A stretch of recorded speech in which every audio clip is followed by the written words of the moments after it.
Bueno, un feliz sábado para todos, hermanos, que el Señor les acompañe en esta mañana, que el Señor nos bendiga, que podamos salir alimentados de su palabra. Estamos compartiendo estos temas porque sabemos de la necesidad que hay en el mundo entero de conocer la verdad, y la palabra es, Cristo es la palabra es verdad, y la verdad nos hará ¿qué? Libres. Es el tiempo de la liberación del pueblo de Dios. Mas el que perseverare hasta el fin, éste será salvo. Ya leímos el texto que vamos a estudiar, está en Mateo 24, del 9 en adelante. Pero hoy vamos a ver en la mañana vamos a ver la primera parte de este tema. Lo vamos a continuar, Dios mediante, en la tarde. Cada vez el Señor está subiéndole el volumen a la caldera de lo que nos dice la profecía que está a punto de estallar, que seremos atribulados y nos matarán, y que seremos aborrecidos por todas las naciones a causa de mi nombre. Cada día, hermanos, cada uno de nosotros debe estar haciendo planes para ese evento. No planes para el mundo, sino planes para ese evento. O sea, una hermana escribió un comentario en el canal de YouTube diciendo: gracias porque me hace recordar que la venida de Cristo está cerca. Con todo lo peor que veamos, tenemos que dar gracias, sentir pesar y sentir angustia y sentir gemir por esos pecados que se están cometiendo en el mundo, en la iglesia de Dios, en el pueblo de Dios, pero tenemos que levantar nuestras cabezas porque la redención está cerca, pero tenemos que prepararnos para estos eventos, hermanos. O sea, no podemos estar creyendo que tenemos mucho más tiempo, porque no lo tenemos. ¿Quién estudió el tema que enviamos ayer del pastor Andrés Enríquez? Muy bien. Muy bien. Hoy vamos a tomar algunas porciones de lo que él explicó para poder ampliar, porque él va muy rápido. Pero necesitamos, a partir de lo que estamos estudiando en paralelo, seguir aumentando nuestra preparación. Esto es una preparación, estamos en guerra espiritual. No venimos aquí, hermanos, a recibir un mensaje de paz, un mensaje de paz sí, porque hay esperanza, pero es un mensaje de advertencia y de preparación, no es un mensaje de sueño, ¿está bien? Ese es el mensaje que estamos escuchando en este tiempo para el pueblo de Dios. Entonces, pues, ¿qué tipo de mensaje espera escuchar usted hoy? Porque los tiempos van avanzando y los eventos van avanzando, y toda la información que hemos presentado antes es necesaria para construir el tema que estamos tratando en esta mañana. ¿Qué es la verdad presente? Hemos dicho muchas veces qué es la verdad presente. ¿En dónde encontramos la definición de verdad presente? Primeros escritos, muy bien. Los temas como el santuario con relación a la profecía de los 2300 días, ¿en dónde encontramos esa profecía, Vivi?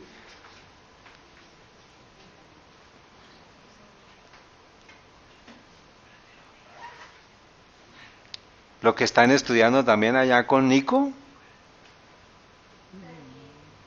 Daniel, ¿qué?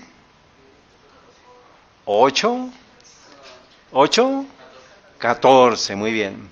Los mandamientos de Dios, ¿dónde están los mandamientos de Dios? Denme un texto bíblico que sepamos que los mandamientos de Dios, ¿en dónde están? Creo que también con la Balucía y la hermana Diana están aprendiendo los mandamientos. ¿En dónde está? Éxodo 20, muy bien. La fe de Jesús, ¿qué es la fe de Jesús? ¿Dónde encontramos textos que nos hablen de la fe de Jesús? Apocalipsis, ¿qué? 14, 12, Apocalipsis 12, 17, ¿está bien? están perfectamente calculados. Alguien calculó que esos mensajes sirvan para explicar el movimiento adventista pasado y mostrar cuál es nuestra posición actual, establecer la fe de los que dudan y dar certidumbre al glorioso futuro.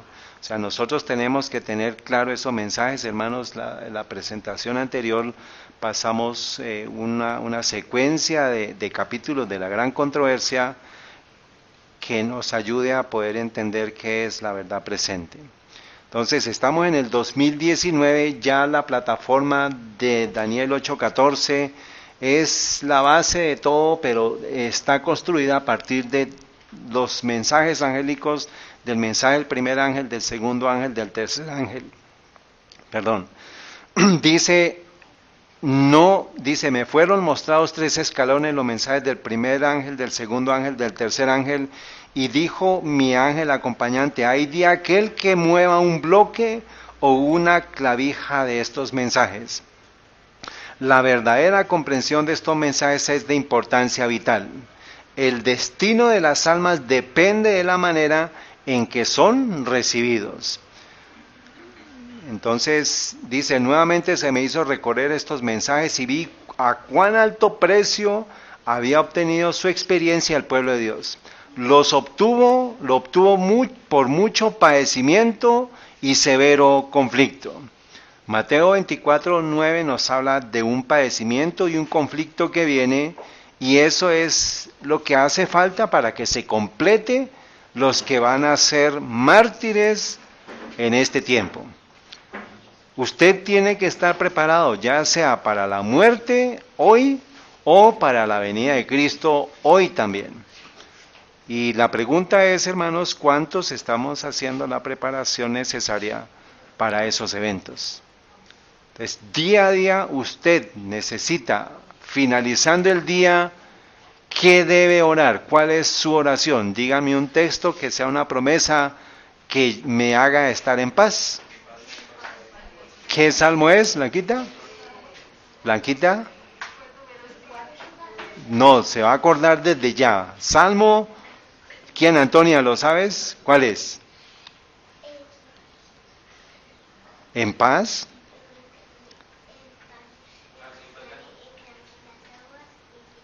Bueno, amén, amén. Salmos 4:8 también nos ayuda a recordar eso, muy bien.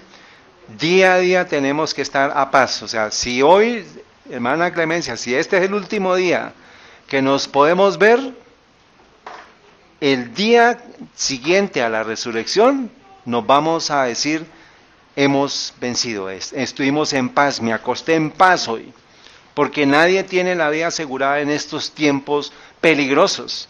Son tiempos peligrosos, hermanos. Se los aseguro, se los aseguro. ¿Cuál es el camino para conocer la verdad y tener vida eterna? Lo vimos la semana pasada con el mensaje, si alguien lo vio, el mensaje que compartimos aquí, el mensaje local, ¿sabe cuál es el camino para conocer la verdad y tener vida eterna? Hermana Ninfa, su merced no estuvo, ¿no? Pero, ¿cuál es el camino? El santuario, muy bien. ¿Y qué otro texto nos dice que es la vida eterna? Yo soy el camino, la verdad y la vida. Entonces, el mensaje adventista tiene que ver con el mensaje del santuario, la profecía de las 2300 tardes, los mandamientos de Dios, la fe de Jesús, todo está en el santuario. Entonces, dice, la verdad presente la contemplan. El santuario, ¿vemos el santuario acá? ¿Sí? La profecía de las 2300 tardes, ¿dónde está la profecía de las 2300 tardes, Sebas? ¿Dónde está Sebas? Juan David, ¿dónde está la profecía de las 2300 tardes en el santuario?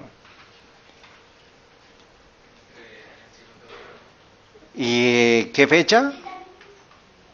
Daniel 8:14, muy bien, pero ¿qué fecha? Muy bien, 1844, muy bien. Los mandamientos de Dios, ¿dónde los encontramos, Diego? En el arca, en el lugar santísimo. Y la fe de Jesús, pues es todo, porque el santuario nos dice Salmo 77:13, tu camino, oh Dios, está en el santuario. ¿Quién es un Dios tan grande como nuestro Dios? Si Jesús dice, yo soy el camino, la verdad y la vida. O sea que el santuario, por paralelismo, nosotros podemos decir que el santuario es la vida de Cristo, es la fe de Cristo, es lo que vivió Cristo. Cristo vivió el santuario. Y Él murió, Él se hizo hombre, murió, ascendió al cielo, entra al lugar santo. Hoy vamos a ver parte de eso cuando pasa al lugar santísimo. Dice Éxodo 25:8, y que me hagan un santuario para que yo habite entre ellos. Entonces, como el santuario es un tipo de Cristo, ¿qué hizo Cristo? Pues habitó entre nosotros, hermanos. Entonces, Él siguió ese proceso de lo que es lo que nosotros tenemos que seguir. Lo único que nos diferencia de la vida de Cristo es que Él no pecó, Él no tuvo necesidad de arrepentimiento y confesión, pero hubo una muerte y esa muerte la dio Él en el bautismo también. ¿Él se bautizó? Eso es lo único. De todo lo que estamos aquí, lo único que no tuvo que hacer Cristo fue arrepentirse de los pecados. ¿Por qué? Porque Él no pecó. Pero del resto de lo que es el santuario, de lo que es el proceso de cada uno de nosotros, Carmen, cada uno tiene que estar siguiendo el proceso, ¿cierto? Entonces, sentimos el llamado de venir acá. Algo nos llamó hoy a estar aquí. Y ese algo es que estamos escuchando la voz de Dios que nos dice, aléjese del mundo y entra al santuario. Cuando entramos al santuario tenemos que aceptar la justificación que la da Cristo por medio de su muerte, y eso tenemos que hacerlo por medio del arrepentimiento y la confesión y la muerte al yo en el bautismo. Entonces tenemos que seguir ese paso. Ya escuchamos la voz de Jesús que nos dice, usted está mal, usted necesita corregir, usted necesita cambiar. ¿O por qué ustedes están aquí en lugar de estar en una taberna amanecidos? ¿Por qué están aquí hoy? Yo estuve en esa época. Yo amanecía tomando los sábados. Porque estaba ¿dónde? En el mundo. No había conocido a Cristo. Luego, todos los pecados están en el mundo, todos los pecados están allá, y el Señor nos está llamando a que salgamos del mundo, a que entremos al santuario, aceptemos la justificación que es gratis por medio de la muerte de Cristo en el altar del sacrificio, en el año 31 de nuestra era. Luego que entremos al proceso de santificación, que es entrar al lugar santo, es una transformación del carácter a semejanza de Cristo por medio de la obra del Espíritu Santo a partir de 3 cosas. ¿Qué 3 cosas, Sebas? ¿Qué 3 cosas? Mira aquí, no mires allá porque tú tienes que mirar al santuario. Si tú miras a tu mamá en el tiempo de angustia, vas a estar mal. ¿Qué tienes que hacer? ¿Mirar a qué? Al santuario. Te estoy preguntando, ¿qué 3 cosas hay en el lugar santo? Mira al santuario. ¿Qué hay ahí? 3 cosas. ¿Dónde está el lugar santo aquí? ¿Dónde dice que hay el lugar santo? ¿En dónde? ¿Aquí? ¿Y qué hay ahí? Dime 3 cosas que hay ahí. ¿Ah? La mesa de los panes, ¿qué más? El candelabro. ¿Qué representa para ti cada una de esas cosas? Muy bien, la palabra de Dios. El altar del incienso. Tus oraciones diarias. ¿Y el candelabro qué es? ¿En dónde? ¿A escondido allá? ¿O qué debe hacerse? Ponerse en un lugar alto para que alumbre. Eso es la testificación. Y estamos allí, nosotros estamos en la santificación después de haber sido bautizados. Carmen, ¿en dónde está usted? Ah, sí, ¿en dónde está en su vida en este momento? De los colorcitos, ¿dónde está? pero está escuchando el llamado, amén. ¿Y cuántos de nosotros no hemos pecado y nos hemos devuelto al mundo? Luego todos estamos necesitando del santuario porque todos, Carmen, somos pecadores. Amén. Pero porque tenemos una esperanza, o sea, somos pecadores con esperanza. Y el amén es por eso, está bien, no porque seamos pecadores, sino porque tenemos esperanza. No vamos a quedarnos en el mundo, Carmen, hay que tomar una decisión. ¿Está bien? Y nosotros que estamos ya, habiendo ya sido justificados, que pasamos por el bautismo, ¿dónde necesitamos permanecer?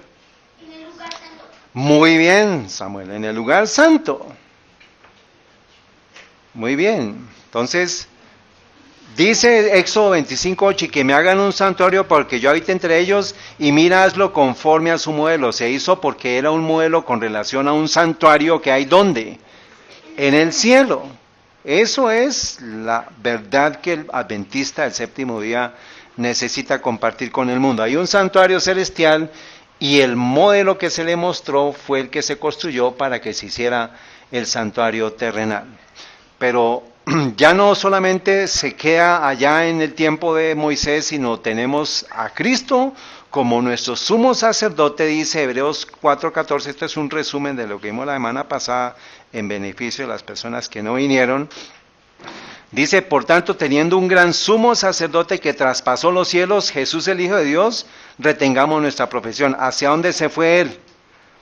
Hebreos 9:11, estando ya presente Cristo, sumo sacerdote de los bienes que han de venir, por el más amplio y más perfecto tabernáculo, no hecho de manos, es decir, no de esta creación, sino de ¿dónde? De la creación del cielo, Samuel. Eso es lo que tenemos que ver, Juan. ¿Queremos ver el santuario celestial?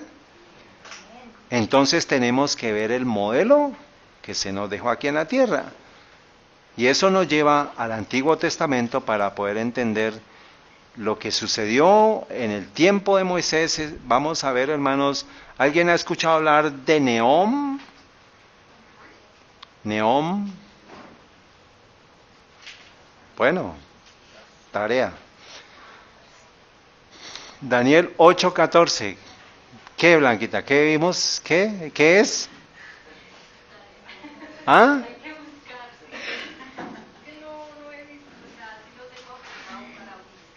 ¿Les había dicho ya? ¿Alguien hizo la tarea? Nehom.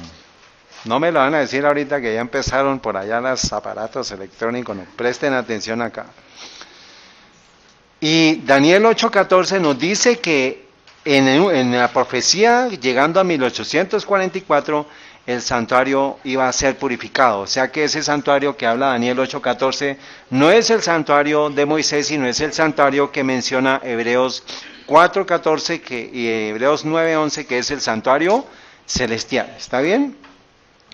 Entonces, hay un sumo sacerdote celestial, pero para poder entender la tarea que está haciendo él, necesitamos conocer lo que el sumo sacerdote terrenal hacía. Muy bien. Entonces, dice, en el gran día del juicio final los muertos han de ser juzgados, los pecados de todos los que se hayan arrepentido sinceramente. Entonces, tenemos que arrepentirnos para que los pecados míos sean, ¿qué? Para que sean borrados de los libros celestiales. Carmen, ¿quiere que sus pecados sean borrados? Sean perdonados, perdón, usted tiene que arrepentirse para que sean borrados de los libros celestiales. Eso comenzó a partir de 1844. En 1844 se comenzó a revisar los libros por parte de aquel que se le entregan los libros en la profecía de Daniel 7, en la profecía de Daniel 12, Daniel 11 nos habla de un evento, especialmente en Daniel 7 nos habla del momento en el cual se entregan los libros. Un anciano de días, alguien va al anciano de días y recibe los libros. Ese es Cristo Jesús, recibe los libros de los registros y el libro de la vida. Y comienza a revisar registro por registro, comenzando por los muertos, desde Adán y Eva. Y va a llegar un momento en que va a pasar al registro de la vida de los que estemos vivos para la segunda venida de Cristo, si es la voluntad del Señor que estemos allí. Dice, en el tipo de esta obra de expiación o el acto de borrar los pecados estaban representados por el servicio del día de expiación, o sea que a partir de 1844 estamos en el día de expiación, o sea, la purificación del santuario terrenal por medio de la eliminación de los pecados que lo habían manchado, en virtud de la sangre de la víctima. ¿Cómo era que un día al año se hacía la limpieza del santuario? Pero durante todo el año estaba lleno de sangre el velo, del lugar santo al lugar santísimo. El segundo velo estaba lleno de sangre. Y en ese día se limpiaba, pero era con la presencia de Dios, la chequina de Dios limpiaba todo el lugar. Si era aceptada por Dios la obra del sumo sacerdote por el pueblo. O sea que mientras el sacerdote hacía eso, el sumo sacerdote hacía eso, el pueblo de Dios debía estar tan atento como usted está en este momento escuchando, ansioso. ¿Qué estaba pasando? ¿Qué está haciendo el sumo sacerdote? Porque la persona estaba fuera del campamento ya, y él estaba creyendo y confiando todo lo que hacía el sumo sacerdote en el lugar santísimo. ¿Está bien? Entonces, ese es el proceso. Cristo en su santuario, página 40 y 42. Muy bien. Párrafo 2 y 3, perdón. 40, párrafo 2 y 3. Entonces, nosotros en la tierra, estando aquí por fe, ¿dónde necesitamos estar? En el lugar santo, muy bien. Entonces, nosotros en el antiguo, en el pacto antiguo, cuando se hacía la obra del sacrificio, la persona salía, pero ya había sido justificada, y la obra del sumo sacerdote era llevar al lugar santo la sangre y después en el día de expiación al lugar santísimo. Entonces, por fe ya nosotros estamos en el lugar santo, después de que nos hemos sido bautizados, que hemos aceptado a Cristo como Salvador, aceptado su sangre expiatoria, y que la obra de Él perdona mis pecados y ya me borra toda mi vida, Carmen. Esas son las buenas noticias. ¿Su vida pasada puede cambiar? La vida de cada uno de nosotros puede ser absolutamente nueva en el momento en que aceptamos la salvación de Cristo.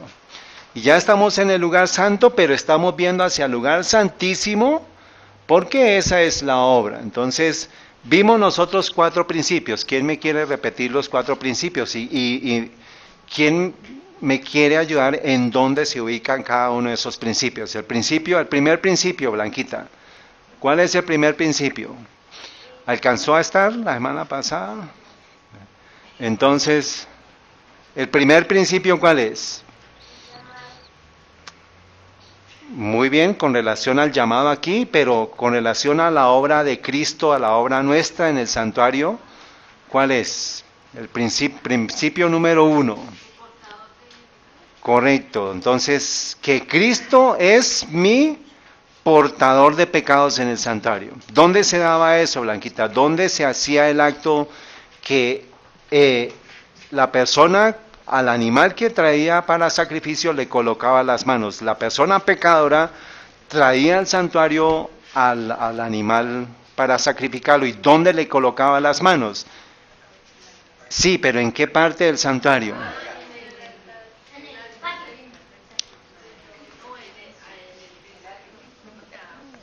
¿En dónde? A ver, yo le señalo aquí, ¿en dónde? ¿Ah? Entre la puerta y el altar. O sea, tan pronto entra la persona, el altar del sacrificio está enfrente de la puerta. Entonces, cuando la persona entra con su animalito y entra al frente del altar, o sea, donde está el punto rojito ahí se le colocaba las manos al cordero o al macho cabrío o a la vaca que se iba a ser sacrificada, dependiendo de lo que fuera la economía de las personas. Si era un surito o una paloma, igual, tenían que hacerlo ahí. ¿Está bien? No, no era siempre un cordero porque era de acuerdo a la capacidad económica de las personas. Bueno, mientras estuvieron en la economía correcta, pero ya después se pervirtió eso. Por ahora vamos a seguir. Entonces, ahí Cristo es el portador de pecados, o sea, ahí es obra del pecador hacia la ofrenda. Vimos nosotros que Cristo es el Cordero de Dios que fue inmolado desde la fundación del mundo. Nosotros necesitamos, Carmen, colocar sobre Cristo sus pecados y mis pecados. Es terrible eso, ¿cierto? Terrible colocar sobre un animal inocente que no merece morir, pero usted necesita hacerlo, Carmen. Colocar las manos, ya no, el Cordero ya es Cristo, el Cordero de Dios es Cristo. Luego sobre Cristo, Carmen, ¿qué va a hacer usted? Va a colocar las manos y va a confesar sus pecados en Él. ¿Está bien? Principio número 2. Que Cristo sea mi sacrificio en el santuario. Entonces, después de que la persona colocaba las manos sobre el animal, lo declaraba, descargaba todos sus pecados ahí, iban al costado norte del santuario, que es aquí donde estoy señalando, y ahí el sacerdote le entregaba a la persona un cuchillo, y esa persona que había traído el cordero o al animal que fuera, degollaba al animal. Lo degollaba al cordero. Esa persona con su puño y mano degollaba al animal. O sea que esa persona se untaba ¿de qué? De sangre. Ahora, ¿quién entonces es el cordero para nosotros ahorita? Es Cristo. O sea, ¿quién debe morir por nosotros? ¿Quién debe sacrificarse por nosotros? Es Cristo nuestro Señor. O sea que el primer paso y el segundo paso, ahí hay intervención del pecador. Después de eso, el que hacía la persona pecadora salía del campamento y ahora el sumo sacerdote o el sacerdote que estaba oficiando, tomaba de donde estaba fluyendo la sangre, brotando por las venas, la arteria yugular, la vena o arteria, lo que pasa, esta que pasa por acá, ahí se corta todo, ¿no? La aorta, la yugular, todas, ahí empieza a brotar sangre. Eso el sacerdote cogía un tazón y estaba brotando el animal sangre, y eso es lo que le pasó exactamente a Cristo. En la cruz del Calvario brota sangre de Él por los pecados ¿de quién? Míos. Cada uno debe decir por los pecados míos, por mis pecados, porque Él va a ser mi sacrificio en el santuario. Carmen, ¿quiere que nuestro Señor Jesús sea su sacrificio? ¿Que Cristo sea su sacrificio? ¿Que el Cordero de Dios sea su sacrificio? Sí, porque de lo contrario usted no va a poder participar del proceso de santificación. Cortaba la sangre, el cordero, el sacerdote tomaba la sangre que estaba fluyendo. ¿Hasta qué momento deja de fluir la sangre cuando hay una vena cortada? Hasta que se acaba la sangre, y en ese momento el corazón ¿qué? Ya no tiene que bombear. Se acaba la sangre, se acaba el bombeo y el animal muere. Y eso era lo que recibía el sacerdote. El sacerdote tomaba esa sangre y ahora la lleva al lugar, primero a los cuernos del altar, y luego va al lugar santo. Ahora,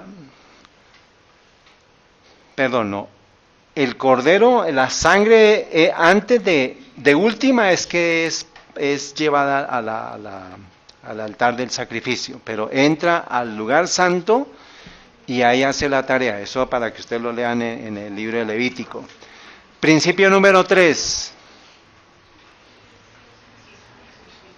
Que Cristo sea mi sustituto. Cuando ya el pecador sale, ahora ya le toca es la tarea al sacerdote de entrar él a representar a Carmen en el lugar santo y en el lugar santísimo. Esos dos puntos ya no son obra del pecador, sino es obra del sumo sacerdote. Que Cristo sea mi sustituto en el santuario. Y el número 4 es que Cristo sea ¿qué? Mi garantía de salvación y limpieza. Mi sustituto es que yo sea declarado santo. ¿Por qué soy declarado santo? Porque Cristo me viste con su ropaje, porque yo estoy fuera del campamento, pero Él me está representando ante el Padre, o sea que por fe yo necesito reclamar el trabajo que está haciendo el sumo sacerdote ante el Padre. Y por eso soy declarado santo, pero sí permanezco en la oración, en el estudio de la Biblia y en la testificación. Hasta ahí es que usted debe permanecer. Mas el que persevere hasta el fin, este será salvo. ¿Dónde debe permanecer usted? En el lugar santo. Los que no han sido bautizados tienen que entrar por la puerta del santuario, tienen que aceptar a Cristo como su sacrificio, tienen que aceptarlo a Él como sus pecados, poner sobre Él sus pecados, aceptar su sacrificio y aceptar la obra de santificación en su vida. De lo contrario, hermanos, estamos fuera. Tenemos que seguir. Esta fue la fe de Jesús. Él creyó esto porque Él hizo esto. Él fue el que instituyó esto en el Antiguo Testamento. Luego, eso es la fe de Jesús. Seguir los pasos de Jesús. Jesús siguió el camino del santuario. Él es el santuario. No puede haber contradicción en lo que dice Cristo y el santuario, porque Él es el santuario. Él es el modelo del santuario. Sobre Él se habla toda la Biblia. ¿Y quién va a querer estar en el lugar santísimo, en el santuario celestial? Todos nosotros. Allá es donde tenemos que llegar. Por ahora, por fe, estamos en el lugar santo, estamos viviendo una vida santificada, pero un día vamos a llegar al proceso de la glorificación, que es la garantía de salvación y limpieza completa por parte de Cristo Jesús por cada uno de nosotros. ¿Está claro hasta acá, hermanos? Esto es un resumen porque veo que hay personas nuevas. La familia humana está en dificultad debido a su transgresión de la ley del Padre. Pero Dios no deja al pecador hasta que le muestra el remedio para el mal. De todos los 3 textos voy a leer solamente esto, hermanos. El unigénito Hijo de Dios ha muerto para que podamos vivir, Carmen. El Señor ha aceptado este sacrificio en nuestro favor como nuestro sustituto y garantía, bajo la condición de que recibamos a Cristo y creamos en Él. Él es mi garantía, Él es mi sacrificio, Él es mi sustituto, Él es mi portador de pecados, pero ¿de qué depende? Que yo crea en Él. Es cuestión de fe. Esto no es, Carmen no se salva por ser buena. ¿Por qué nos salvamos? Porque Dios es bueno, porque Cristo murió por nosotros, ahora entonces yo sí soy bueno porque hago las obras que a Él le agradan. Sigo el camino del santuario, y el camino del santuario es un camino de santidad, un camino de perfección cristiana.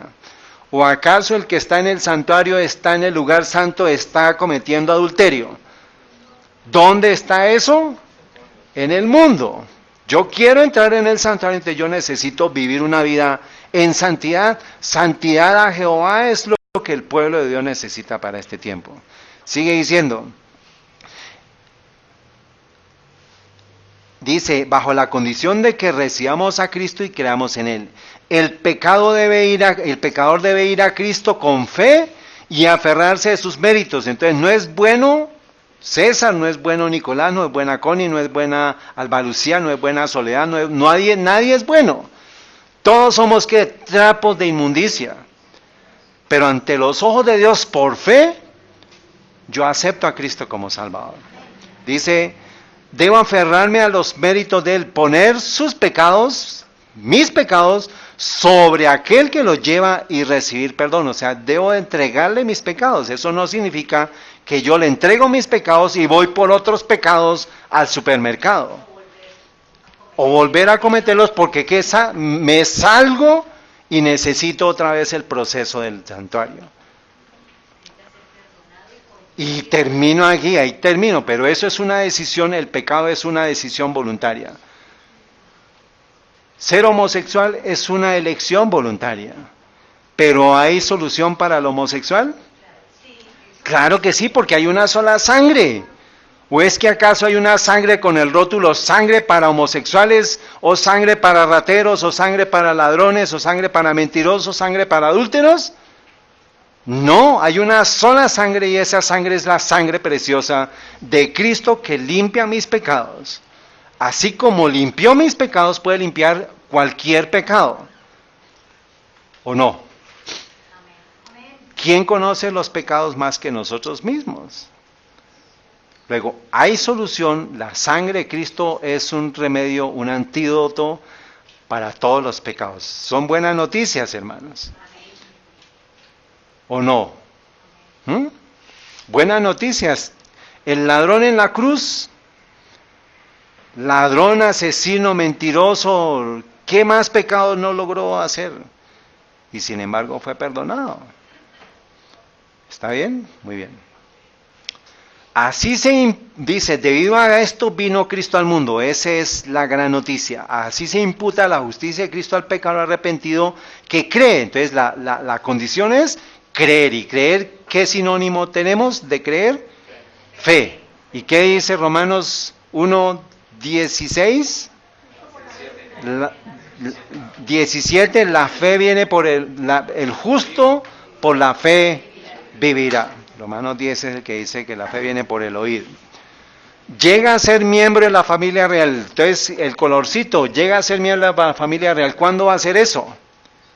En la glorificación, pero por fe ya estoy preparándome para eso, porque hay dos transformaciones. La transformación espiritual y después viene la transformación física. ¿Qué es primero? La espiritual, que es ¿en qué lugar? En el lugar santo, en el proceso de santificación. Y después viene ¿qué? La glorificación, que es la transformación del cuerpo. Muy bien. Ya el otro texto, Fe y Obras, página 107, párrafo 2. Y la fe por la cual vivo, esa fue la maravilloso momento. En el momento en que Adán y Eva pecan, hermanos, Cristo se interpone entre el Padre y el castigo sobre los hombres, y Él dice que el castigo caiga sobre mí. O sea, Él se hace ¿qué? Portador de los pecados de toda la humanidad. Antes de que el hombre pecara, ya había ese plan. Pero cuando se da el hecho, Cristo se presenta ante el Padre y le dice: acuérdate, Padre, esto lo hemos acordado desde antes de la fundación del mundo. Lo sabemos, ¿cierto? Muy bien. Entonces, los 144,000 son los que han encontrado el camino hacia dónde. O sea que, Carmen, ¿puede usted hacer parte de los 144,000? Si sigue ¿qué? El camino del santuario, el camino de Dios. Es un llamado, hay un proceso de arrepentimiento y confesión, y tiene que haber un bautismo. Luego viene la santificación, que es que usted se compromete. Usted dice: yo acepté a Cristo que es santo y me comprometo a estar en santidad ante los ojos de Él, viviendo a partir de la palabra de Dios, de la oración y de la testificación. Eso es el comienzo de la obra del cristiano, que no va a terminar sino hasta que regrese Él por segunda vez, cuando nos dé ¿qué? La glorificación. ¿Quiere ese proceso, Carmen? Ahí está la ficha para que usted siga. Pero hay que avanzar. No quedarse allá no, toca avanzar. Toca tomar decisiones, porque el tiempo está llegando a su fin. ¿Y qué es lo que nos dice Éxodo 28? ¿Qué es lo que dice? Harás una plancha de oro fino y grabarás en ella grabadura de sello santidad a Jehová y estará sobre la frente de Aarón. Ahora ya somos nosotros sacerdotes del reino de los cielos. ¿Y qué debe haber en nosotros? Santidad. Ya se acabó el sistema de servicio, el sistema de sacrificios. Entonces, ¿será que eso no se traslada a cada uno de nosotros? ¿Qué es el rótulo que debe haber en la frente de Alba Lucía? Santidad de Jehová. Sebas, ¿qué debe haber en tu frente? Y entonces, ¿qué significa? Que mis pensamientos deben ser ¿qué? Santos. En Jehová. No por mis fuerzas, no por mis méritos, sino por los méritos de nuestro Señor Jesús. Y Apocalipsis 14:1, el verso 5, la característica, en sus bocas no fue hallado engaño porque ellos son sin mácula delante de ¿qué? ¿Y dónde está el trono de Dios? Estamos por fe en el lugar santo, no hemos llegado allá porque no hemos atravesado el cielo, pero por fe estamos viviendo una vida en santidad y nuestras bocas deben evidenciar que no hay engaño en nosotros y por el que estamos ¿qué? Sin mácula delante del trono de Dios. ¿Dónde está el trono de Dios? En el lugar santísimo. ¿Dónde estamos nosotros por fe? En el lugar santo, o sea, estamos enfrente del trono de Dios. ¿Y qué debe haber en nuestras bocas? Veracidad. No hay engaño. No hay engaño, hermanos. ¿Dónde se quedó el engaño, Carmen? En el mundo. Afuera. Adentro hay ¿qué? Santidad. Santidad. Pero ¿de qué depende que haya santidad en la vida mía, Ludari? Hermana Ludari. ¿Cuál es la condición? Que esté en el lugar ¿qué? Y que hay en el lugar santo. Luego, si no tenemos un devocional personal, una devoción personal, usted y Dios a solas, donde nadie lo ve, donde usted puede confesar sus pecados, usted no está en el lugar santo. Cree que está en el lugar santo, pero no está en el lugar santo, porque en el lugar santo hay tres cosas: oración, estudio y testificación. Eso es antes de que usted salga a trabajar, antes de que usted salga a estudiar. Ese es el alimento que usted recibe y por las noches usted ya puede decir: Señor, gracias porque permanecí en tu lugar santo. Y puedo decir: en paz me acostaré y así mismo dormiré porque solo tú, Jehová, me haces vivir. Y un día de victoria me lleva a una semana de victoria, y una semana de victoria me lleva a un mes, y un mes me lleva a un año, y así sucesivamente, para que como Enoc andemos con Dios en santidad. Muy bien. Y aquí, Apocalipsis 14:12, aquí está la paciencia de los santos. ¿Dónde señalarían el aquí? En el lugar santo, aquí. ¿Dónde? En el lugar santo. Aquí está la paciencia de los santos, los que ¿qué? Guardan los mandamientos de Dios. ¿Dónde están los mandamientos de Dios? En el lugar santísimo. Pero yo estoy frente al trono de Dios, o sea, estoy frente al lugar santísimo, estoy viendo el arca, porque ya se abrió el arca, ya se vio el arca. ¿En qué momento se vio el arca? ¿En qué año se vio el arca del santuario celestial? En 1844. Entonces vamos a mirar, hermanos, eso. Vamos a ver qué pasó. ¿Qué sucedió en el santuario celestial al final de la profecía de Daniel 8:14 en 1844? ¿Quieren verlo? Sí, porque nosotros necesitamos ver la posición y el trabajo de nuestro sumo sacerdote. ¿Qué pasó en 1844? Para que veamos por fe qué debemos hacer, hermano. Entonces, esta es la experiencia de Cristo. Él viene al mundo, se hace hombre en el año -4 de la era actual, en el año 31 muere crucificado para la época de la primavera. Entra al cielo ¿en qué año, Samuel? ¿En qué momento entra al lugar santo?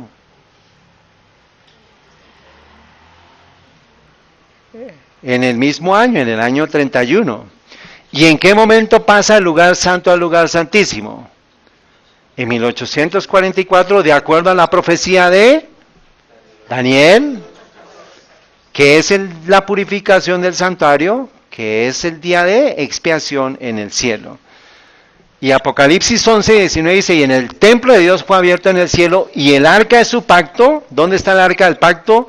En el lugar santísimo, fue vista en el templo, y hubo relámpagos y voces y truenos y un terremoto y grande granizo. Algunos hermanos que estuvimos compartiendo el mensaje de los truenos, ¿cuándo se dio?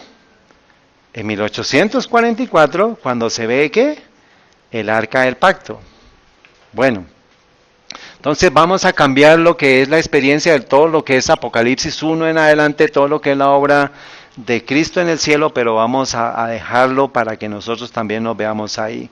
Entonces, estamos nosotros ahí, ¿ven? Acuérdense que el verde es para el humano, es para nosotros, ¿está bien?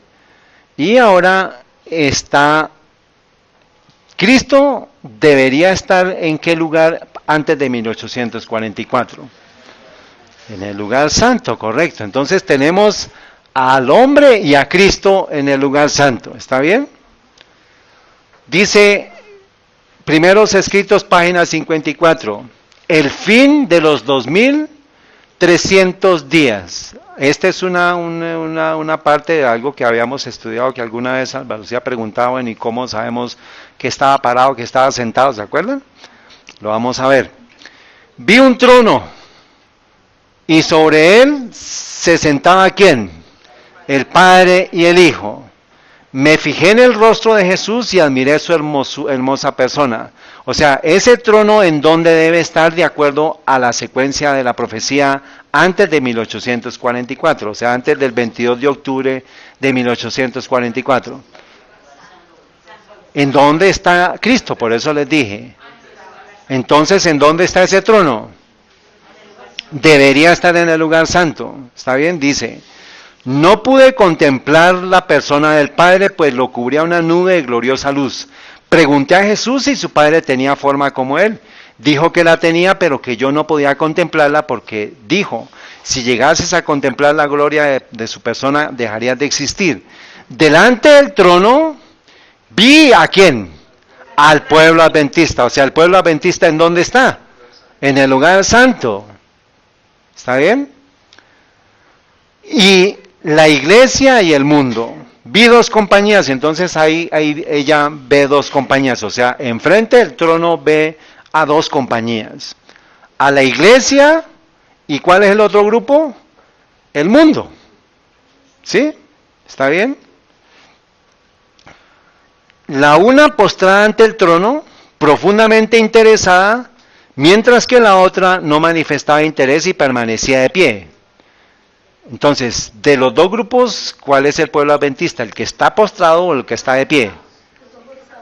El que está postrado, ¿en dónde? En el lugar santo. Porque entiende que en el lugar santo debe haber ¿qué? Estudio de la Biblia, oración y testificación. Pero el otro grupo está de pie. ¿Por qué está de pie si está ante la presencia de Dios? Porque no tienen interés y porque no entienden la posición ni el trabajo de su sumo sacerdote en el cielo. ¿Está claro? Muy bien, sigamos. Dice, los que estaban postrados delante del trono elevaban sus oraciones a Dios y miraban a Jesús. ¿En qué lugar estamos? En el lugar santo. Están orando, miraban a Jesús, miraba él entonces a su Padre. Entonces, ¿a quién mira el pueblo de Dios adventista? A Jesús. Vuelvo a leer, por favor, presten atención. Los que estaban postrados delante del trono, o sea, los adventistas, elevaban sus oraciones a Dios y miraban a Jesús. ¿Miraba él entonces a quién? O sea que el pueblo de Dios ¿a quién mira? ¿Y Jesús a quién mira? Al Padre. O sea, ¿quién es el camino para llegar al Padre? Jesús. Luego, ¿cuál es el camino? Cristo. ¿Para llegar a quién? Al Padre. A pesar de que estemos en el lugar santo, necesitamos seguir el proceso. Porque el sumo sacerdote es Cristo y Él nos acompañó hasta 1844 en el lugar santo. Pero vamos a ver qué pasó con Él. Dice, y parecía interceder para con Él, para con el pueblo, al Padre. Una luz se transmitía del Padre al Hijo y de éste a la compañía que oraba. ¿Cómo viene la luz del Padre? ¿A través de quién? Del Hijo. ¿Y del Hijo pasa a quién? A los que están ¿qué? Orando postrados. Muy bien, porque están en el lugar santo.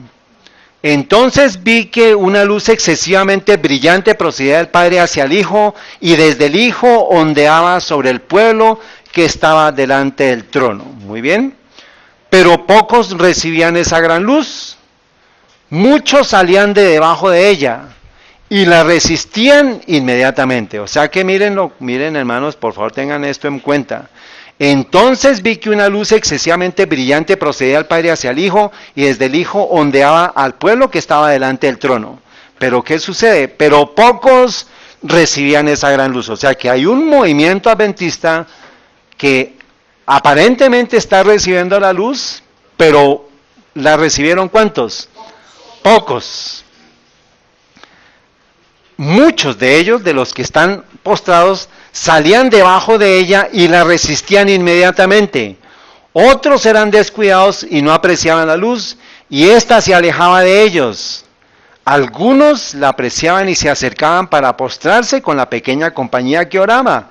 Esta recibía la luz y se regocijaba en ella, y sus rostros brillaban con su gloria. O sea que hay personas que van a escuchar el mensaje adventista, lo van a rechazar, pero hay otras personas que lo van a escuchar y lo van a aceptar, y van a ser parte de los que estén postrados ante la presencia de Dios. ¿Qué sigue diciendo? Prestemos atención. Vi al Padre levantarse del trono, y en un carro de llamas entró en el lugar. O sea, ¿dónde estaba él antes? En el lugar santo, en un trono. Dice que estaba sentado allá, pero dice aquí, se levanta el Padre del trono. O sea, ¿qué pasa? Se para del trono que hay en el lugar santo, y en un carro de llamas entra en el lugar santísimo, al interior del velo. O sea que hay un velo, ¿en dónde? Entre el lugar santo y el lugar santísimo. ¿De qué santuario? Del santuario celestial. Y se sentó. O sea que ¿qué? Si se para del trono que hay en el lugar santo y se va en un carro de fuego y se sienta, ¿qué significa? Que hay un trono en el lugar santo. O digamos, no quiero entrar en la controversia, no quiero decirle, hermanos, que ¿puede haber dos tronos? Claro. ¿Acaso Él no es dueño de todo el cielo? Van a un lugar y allá tienen su trono, van a otro lugar y allá tienen su trono. Está bien, pero no entremos en ese conflicto. Es si la Biblia lo dice, el Espíritu de Profecía lo dice, aceptémoslo. ¿Está bien? Sí. Parecía que lo cogió, o sea, ahorita lo vamos a ver, parecía que lo cogía. Dice, entonces Jesús, y entró al interior del velo y se sentó. Entonces Jesús se levantó del trono. ¿Quién se paró primero? ¿Y ahora quién se para? Entonces Jesús se levantó del trono, y la mayoría de los que estaban posternados se levantó con él. El grupo que estaba postrado supo que Jesús se había parado, porque ellos están pendientes de Jesús, porque pueden ver a Jesús, pueden ver al sumo sacerdote y pueden ver la obra que él está haciendo. ¿Por qué no vieron al Padre cuando se paró? Porque el pueblo de Dios está atento a lo que su Señor hace, que es Cristo Jesús. ¿Está bien? La bendición del pueblo de Dios, La bendición de Dios hacia el pueblo de Dios, ¿por medio de quién pasa? O sea que el pueblo de Dios tiene que estar atento a lo que hace Cristo, porque lo que hace Cristo hace el Padre, pero tenemos que ver es a Cristo. Él es nuestro intercesor, es el que murió por nosotros. Y viendo a Jesús, vemos a quién. O sea que el Padre y el Hijo están trabajando en el mismo principio. ¿Está bien? Lo que hace el Padre, hace el Hijo. Y lo que hace el Hijo, hace el pueblo. El Padre se para, se va al lugar santísimo. El Hijo se para y se va al lugar santísimo. ¿Y qué hizo el pueblo? Se paró. E iba a entrar al lugar santísimo. ¿Pero qué dijo Jesús? Dice, no, ahora con el otro grupo que se quedó. Acuérdense que hay dos grupos allá en el lugar santo, ¿cierto? Dice, la mayoría de los que estaban posternados se levantó con él. No vi un solo rayo de luz pasar de Jesús a la multitud indiferente, después que él se levantó. O sea que hubo un grupo de personas que no entendieron qué había pasado, se quedaron de pie. Y esta multitud fue dejada en perfectas tinieblas. Los que se levantaron cuando se levantó Jesús, tenían los ojos fijos en él mientras se alejaba del trono y los conducía un estrecho. O sea, se para él, se paran ellos y ellos comienzan a caminar un poquito en el camino para seguirlo a él, ¿cierto? Pero el otro grupo, ¿cómo quedó? ¿Y dónde supuestamente están? En el lugar santo, o sea que ya recibieron el bautismo. Claro, pero ya no siguieron el camino del santuario. Supuestamente aparenta tener el grupo, pero no, él ya está afuera, ahorita lo vamos a mirar. Dice, los que se levantaron cuando se levantó Jesús tenían los ojos fijos en él mientras se alejaba del trono y los conducía un trecho. Está Jesús yéndose hacia el lugar santísimo, ¿cierto? Dice, alzó entonces su brazo derecho. Entonces, hagamos como la representación. Cristo está dirigiéndose hacia dónde? Hacia el lugar santísimo, y el pueblo de Dios lo está siguiendo a él. Va a entrar también al lugar santísimo, pero ¿él qué hace? Devuelve, dice, entonces, alzó entonces su brazo derecho y oímos su hermosa voz decir, aguardaos aquí, voy a mi Padre para recibir ¿qué? El reino. Mire el colorcito, dice, aguardad aquí, ¿en dónde es? En el lugar santo. Aguardad aquí, les dice a ellos, estando él en el lugar santo y en camino hacia el lugar santísimo, pero les dice, aguardad aquí, o sea, él todavía está en el lugar santo, les dice, aguardad aquí, porque voy a ¿dónde? ¿Voy a qué? A mi Padre. ¿Y dónde estaba el Padre ya? En el lugar santísimo. Muy bien, para recibir el reino. Mantener vuestras ¿qué? ¿Dónde debemos mantenerlas? En el lugar santo. Y dentro de poco volveré de las bodas. ¿A dónde fue a tener las bodas? En el lugar santísimo. ¿Qué año? 1844. Y os recibiré. Entonces, él está aquí diciéndoles, lo voy a recibir a mí mismo, ¿dónde? En el lugar santísimo. O sea, en el tiempo de la glorificación. Pero mientras tanto, usted debe permanecer con sus vestiduras inmaculadas, ¿en dónde? En el lugar santo. ¿Viendo hacia dónde? Hacia donde está Cristo, en el lugar santísimo, oficiando por usted ante el Padre Celestial. Ese es el mensaje del santuario, hermanos. Ese es el mensaje que el pueblo adventista necesita escuchar. ¿Es un mensaje de esperanza? Claro, es un mensaje de esperanza, hermanos, es un mensaje de santificación. Dice, entonces, llegó el momento, ¿no? Que está Cristo, les dice, ustedes quédense aquí, voy al Padre. O sea, ¿en dónde quedó el pueblo de Dios? En el lugar santo. Y Cristo dice ahora, después de eso, un carro de nubes cuyas ruedas eran como llamas de fuego, llegó rodeado de ángeles a donde estaba Jesús. Él, Jesús, entró en el carro y fue llevado al lugar ¿qué? Santísimo, donde el Padre estaba sentado. Allí contempla a Jesús, el gran sumo sacerdote. De pie delante del Padre, en la orla de su vestidura, había una campana y una granada. Luego otra campana y otra granada. Los que se levantaron con Jesús elevaban su fe hacia Él en el lugar santísimo. Entonces, por fe, ¿en dónde están nuestros ojos puestos? En el lugar santísimo. Y rogaban, Padre mío, danos tu espíritu. ¿Cuál debe ser su oración hoy? ¿Podría usted escribirla, por favor, en su libro, en sus notas?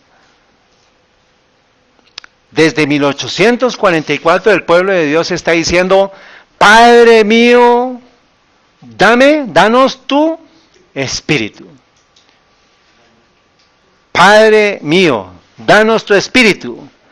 Entonces Jesús soplaba sobre ellos el Espíritu Santo. En este aliento había luz y poder, y mucho amor, gozo y paz. ¿Dónde encontramos esos tres atributos? Amor, gozo, paz. ¿Qué más dice? El fruto del Espíritu Santo. ¿Dónde está eso? Gálatas, ¿qué capítulo? 5, versículo 22. Muy bien. ¿Alguien por favor quiere confirmar para que sepamos que estamos bien ubicados? Dice, en ese aliento había luz, poder y mucho amor, gozo y paz. O sea que el pueblo de Dios está pidiendo el Espíritu Santo y Cristo se lo entrega. Dice, había mucha luz, poder y mucho amor, gozo y paz. Esto estamos hablando de 1844, hermanos, pero acuérdense la experiencia que tuvo Cristo con los discípulos en el aposento alto, que es parte de lo que explicó el pastor Andrew Enríquez en la presentación que ustedes escucharon ayer. Allá también Cristo sopló, ¿se acuerdan? En el aposento alto Cristo también sopla, pero las profecías nos señalan un punto importantísimo que era el cumplimiento de las 2300 tardes y mañanas, era el paso del lugar santo al lugar santísimo, y el pueblo de Dios necesitaba el Espíritu, que recibiera el Espíritu. ¿Y qué se manifestó en ese momento? El don de profecía. El pueblo de Dios recibe luz, poder, mucho amor, gozo y paz. Ahora, ¿qué sucedió con el otro grupo? ¿Se acuerdan que quedó otro grupo allá parado, en tinieblas? Dice, me di vuelta para mirar la compañía que seguía postrada delante del trono. ¿De qué trono está hablando? ¿De qué lugar? En el lugar santo. O sea que el trono quedó en el lugar santo. ¿Cierto? Está el trono, pero está desocupado, vacío. Que Jesús lo había dejado.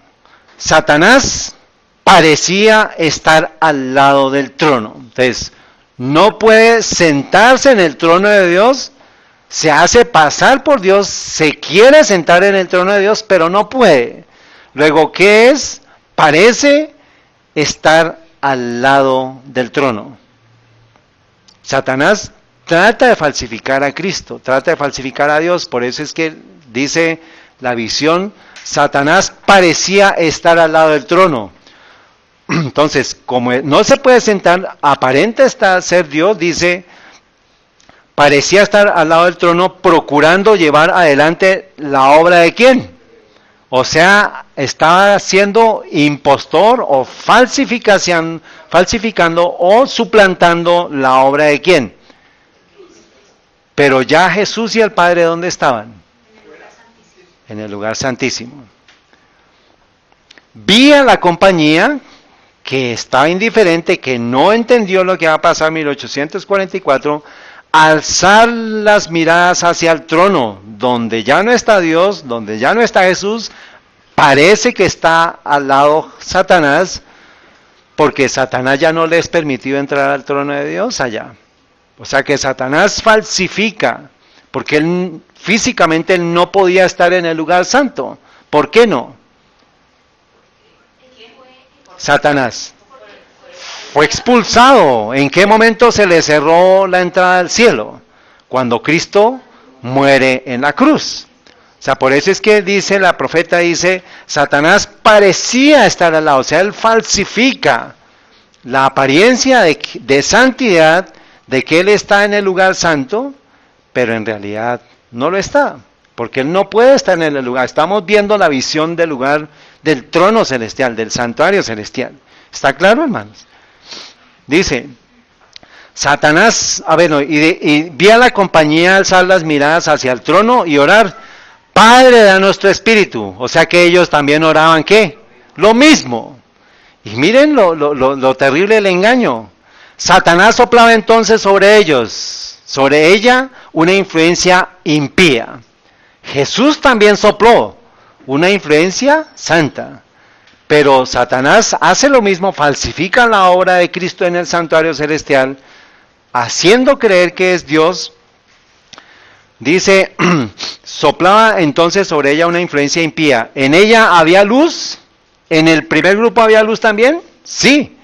¿En ella había mucho poder? ¿En el primer grupo había poder también? Sí. Pero nada de dulce amor, nada de gozo ni paz. O sea que no recibieron la obra del Espíritu Santo. Creyeron y había poder. ¿Cómo se manifiesta ese poder? La luz, el show, las sanaciones, los milagros, pero no había paz, amor y gozo. ¿Qué nos da paz? La comunión con el Señor. ¿Qué nos da el amor? Los mandamientos de Dios, ¿qué es? Si me amáis, ¿qué? Guardad mis mandamientos. Y gozo, ¿cuál es el gozo? Que a pesar que estemos en tribulación, no somos destruidos, apenas estamos en el proceso de la santificación. Dice, el objeto de Satanás era mantenerla engañada, arrastrarla hacia atrás. ¿Qué significa que sea arrastrarla hacia atrás, Carmen? ¿Hacia dónde quiere mandarla Satanás? Afuera. ¿Afuera de qué, hermano Juan? Del santuario, hermanos. Arrastrarla hacia atrás y seducir a los hijos de Dios. Entonces está el grupo acá creyendo que hay un trono de Dios, que está Dios, pero está adorando a Satanás, está recibiendo la obra de Satanás porque no entendió la obra y la posición de Cristo, no vio que se paró y se fue hacia el lugar santísimo. O sea, si usted no entiende el mensaje del santuario, no entiende la obra de Cristo de 1844 que pasa al lugar santísimo, ¿en dónde está? En el mundo, está en oscuridad, y ese es el mensaje que el pueblo adventista va a tener que enfrentarse en el tiempo en el cual estamos próximos a entrar, porque esta es la evaluación suya. A usted le van a preguntar, ¿cómo así que 1844? ¿Cómo así que el lugar santo? ¿Cómo así que el lugar santísimo? Usted va a tener que dar fe, va a dar prueba de la fe que usted profesa. ¿Dónde le van a enseñar eso, hermanos? ¿Quién se la va a enseñar? Usted tiene que aprenderla, usted tiene que estudiarla. El mundo entero, hermanos, a partir de 1844, que no entendió el mensaje de Cristo, del paso del lugar santo al lugar santísimo, está en tinieblas. Y es su responsabilidad, porque usted sí lo sabe, ¿o no? Si usted no lo supiera, no estaría guardando el sábado en esta hora. Luego es una responsabilidad terrible, sublime, maravillosa, que tenemos para dar un mensaje de salvación, de luz, de amor, de paz, de gozo, y mucho poder vendrá. De lo contrario, si no hemos entendido el mensaje del santuario, hermanos, estamos fuera del campamento. Estamos en el mundo creyendo que estamos adorando a Dios, creemos que estamos recibiendo la bendición de Dios, pero estamos en oscuridad.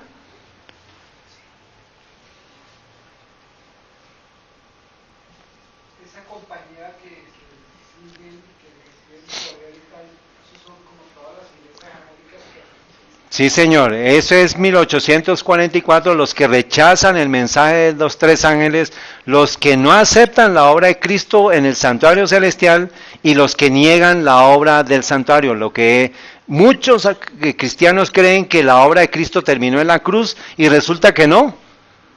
Es necesario seguir a Cristo a donde va. Y Él se fue al lugar santo, al santuario celestial después de su muerte y luego pasa al lugar santísimo después de 1844. El objeto de Satanás era mantenerla a esta compañía engañada, arrastrarla hacia atrás y seducir a los hijos de Dios. ¿Dónde están los hijos de Dios? En el lugar santo. ¿A dónde quiere llevárselos?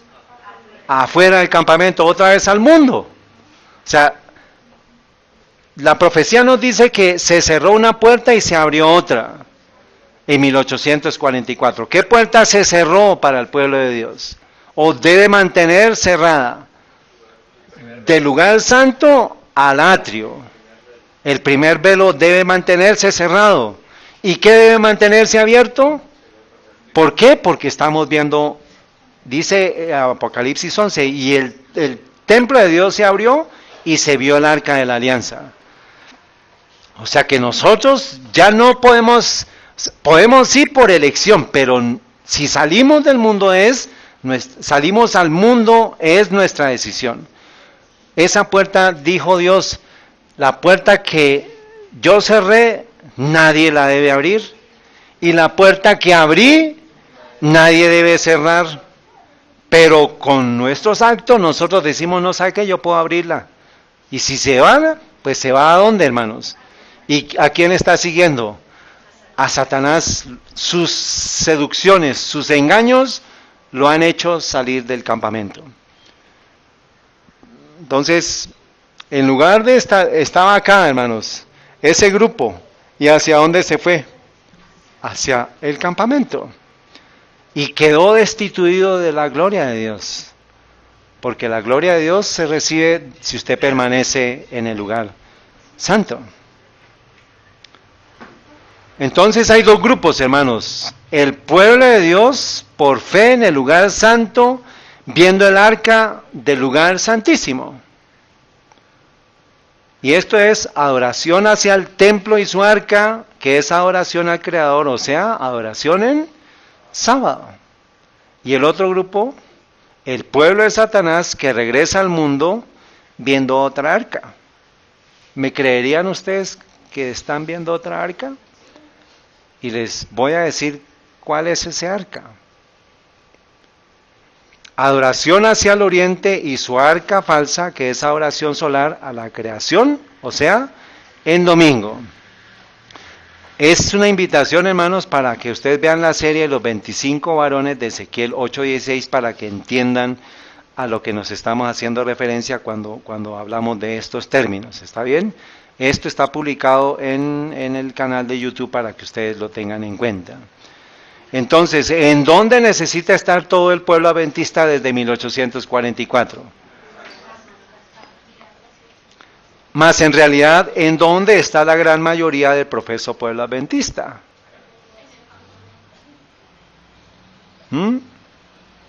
Acabamos de ver la visión, ahora vamos a ver evidencias, hermanos.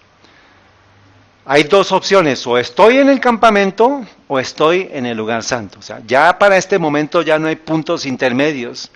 Es que sí, es que no, es que de pronto sí, es que no. O está o no está.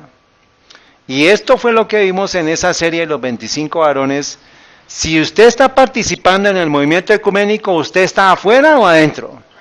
Afuera en el campamento, está en el mundo. Si usted está a favor de la inclusión de mujeres en el sacerdocio, ¿usted a dónde está? Afuera del campamento. Si usted está a favor de la declaración del cuidado pastoral para el movimiento LGBTI, de que la Iglesia Adventista patrocine y favorezca y promueva el pecado de la sodomía, ¿en dónde está? ¿Afuera o adentro? Afuera. Si usted está de acuerdo con las directrices sobre el aborto de la Iglesia Adventista del Séptimo Día, ¿usted está adentro o afuera? Afuera, hermanos. ¿Ven el santuario por qué es tan importante?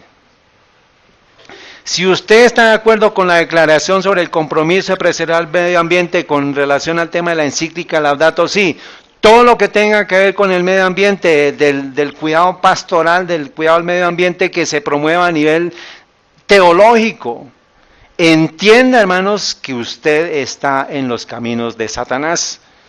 Eso no significa que yo no guarde el medio ambiente, que yo no cuide el medio ambiente. Les quiero aclarar, hermanos. Pero esa es una estrategia, porque lo que está en juego es el domingo obligatorio detrás de la encíclica Laudato Si del Papa Francisco.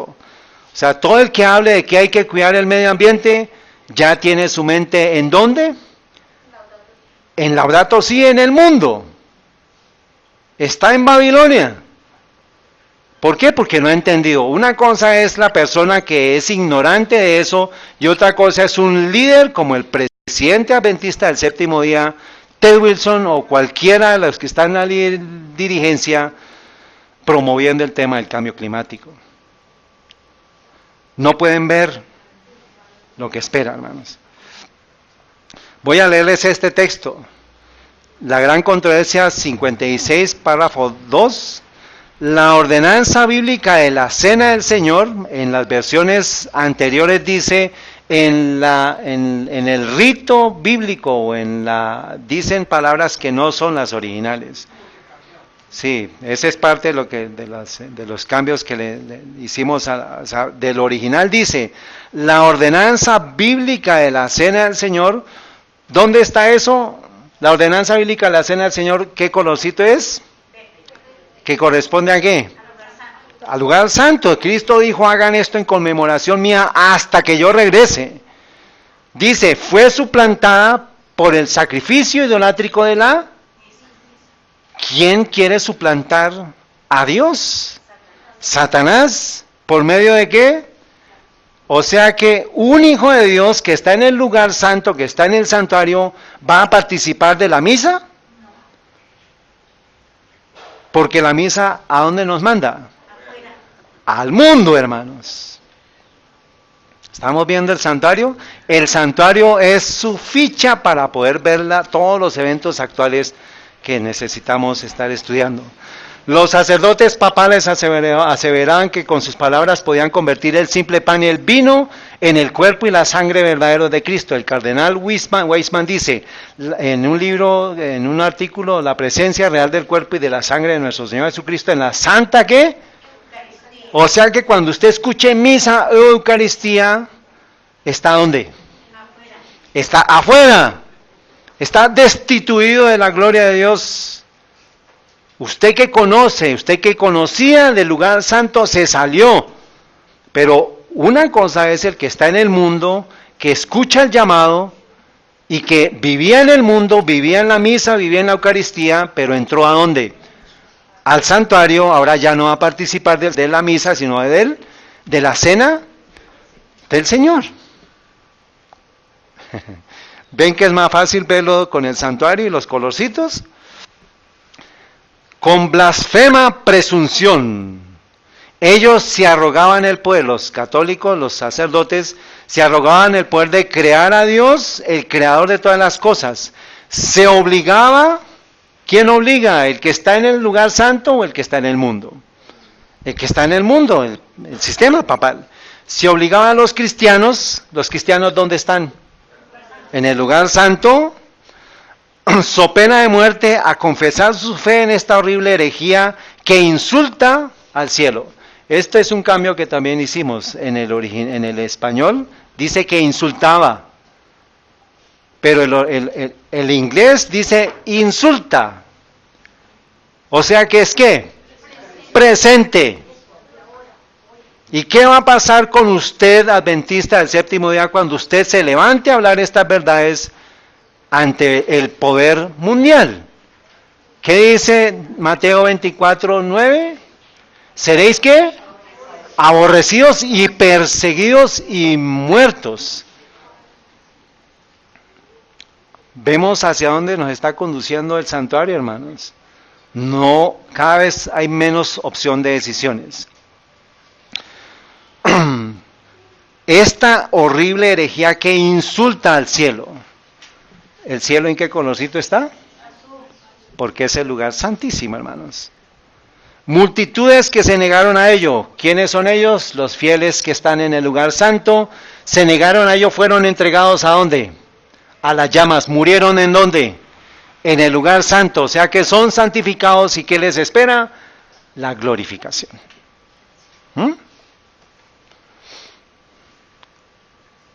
Dice Howard Crosby, la iglesia de Dios está hoy cortejando al mundo. Esto fue uno de los primeros cambios que con relación al original en inglés hicimos, porque la palabra cuaresma y pascua no aparece en las versiones que está repartiendo la organización de la gran controversia.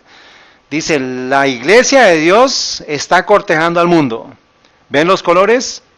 Sus miembros están tratando de bajar hasta el nivel de los impíos, los que están afuera. ¿Cómo? La pelota. La pelota, ¿qué tipo de pelota es? Nos duele eso, nos cuesta trabajo, pero hay que aceptarlo, hermanos. La pelota, el teatro incluye el cine, todo lo que tenga que ver con salas, conciertos, que no estén conforme a la voluntad de Dios, hermanos, el pueblo de Dios. Si asiste a esas cosas, ¿en dónde está? Afuera. El arte desnudo y lascivo. ¿Qué es el arte desnudo y lascivo? ¿Cómo lo llamamos hoy? Pornografía. O tanto en televisión, en cine, en periódico, en revistas, eso es pornografía. Si usted cree o le gusta eso, ¿en dónde está? Afuera, hermanos. Los lujos sociales, con todas sus moralidades desenfrenadas, están haciendo avance en el recinto sagrado de la iglesia. O sea, están queriendo entrar ¿a dónde? Al lugar santo, hermanos. Y como una satisfacción de toda esta mundanalidad, los cristianos están haciendo un gran acuerdo ¿de qué? De cuaresma y pascua. Y ornamentación de la iglesia. Ya esto lo vimos parcialmente con evidencias de lo que está haciendo la organización. Este es el viejo truco de Satanás, no ha cambiado. ¿Quiénes cayeron? La iglesia judía se golpeó en esa roca. La iglesia romana fue arruinada en lo mismo. Y la protestante está alcanzando rápidamente ese mismo fin. ¿En dónde está alguno que beba alguna gota del vino de Babilonia? Afuera, hermanos. Ejemplos. ¿Qué ejemplos acabamos de ver? Cuando se hable de qué? Aborto, ¿qué más?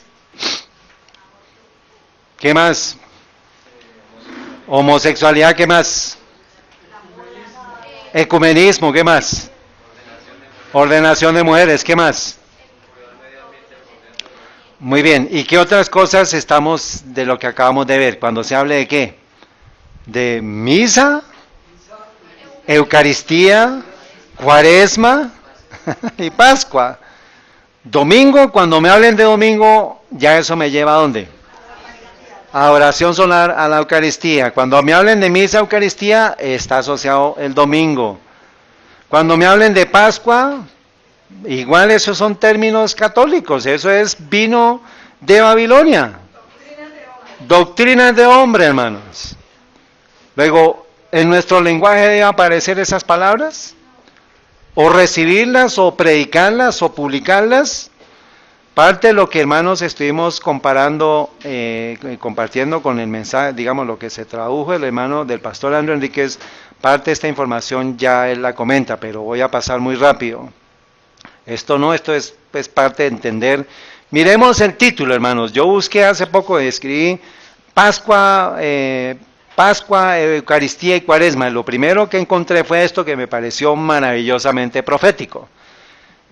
El pasado domingo, ¿qué se celebró?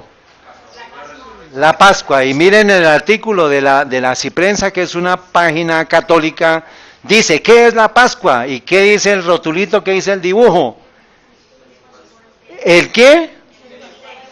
No ministerio, el misterio pascual. Deme el texto bíblico. Misterio, iniquidad, ¿qué más? que me asocie con... A ver, por favor, hermanos de estudiosos que están con hambre, pero de la palabra de Dios, un texto, ya, pero ¿quién es de este sistema? ¿Y cómo se llama? ¿Dónde está ese texto? Vayan a sus Biblias, por favor. Apocalipsis, ¿qué? 17, ¿qué versículo? Por favor, saquen sus Biblias porque creímos que nos íbamos, pero no nos vamos. Busquen Apocalipsis 17, ya le dieron la pista. Usted tiene que tener los ojos de la profecía puestos en este tiempo, hermanos. Todos los avisos, todas las noticias, todo usted tiene que verlo con la profecía. Santi. ¿Y en su frente?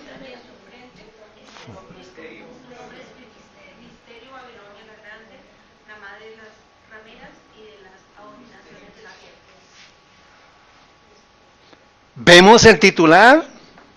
Lo está diciendo la misma Iglesia Católica con su boca. El misterio pascual. Ya la Pascua para nosotros, hermanos, ¿en qué tiempo llegó? ¿En qué momento pasó? ¿Qué año? Año 31. La Pascua que se celebraba desde el tiempo de Moisés, ya se trasladó a Cristo, pero Cristo es el sumo sacerdote y entra al lugar santo y después al lugar santísimo. Nosotros no tenemos nada que ver con la Pascua, y menos cuando se menciona Easter. O sea, el pueblo de Dios sabe cuando se hable del misterio pascual, ¿de dónde viene eso? Porque es un misterio. Pero si usted quiere cavar profundo, necesita escuchar lo que va a escuchar ahorita. De lo contrario, puede cavar superficialmente y quedarse hasta acá, pero es necesario que usted escuche la otra parte. Para hablar de la Pascua, ¿será que le pregunto? Yo no entré al artículo para preguntar qué es la Pascua, porque yo sé quién es este sistema y yo sé que lo que me diga no es la Pascua de Cristo, sino es la Pascua babilónica. ¿Está bien? Entonces, ¿a quién le puedo preguntar? A la historia. Hay un libro que se llama Las dos Babilonias de Alexander Hislop. Dice, esto ya lo habíamos presentado hace mucho tiempo. Dice, ahora miremos la Pascua, o sea, Easter. ¿Qué significa el término Easter en sí mismo? Este no es un nombre cristiano, este soporta su origen caldeo en su misma frente. Easter no es nada más diferente que Astarte, uno de los títulos de Beltis, la reina del cielo. Astarte, ¿qué otro nombre recibe en la Biblia? Acera. Y en la adoración a Acera involucraba a los sodomitas.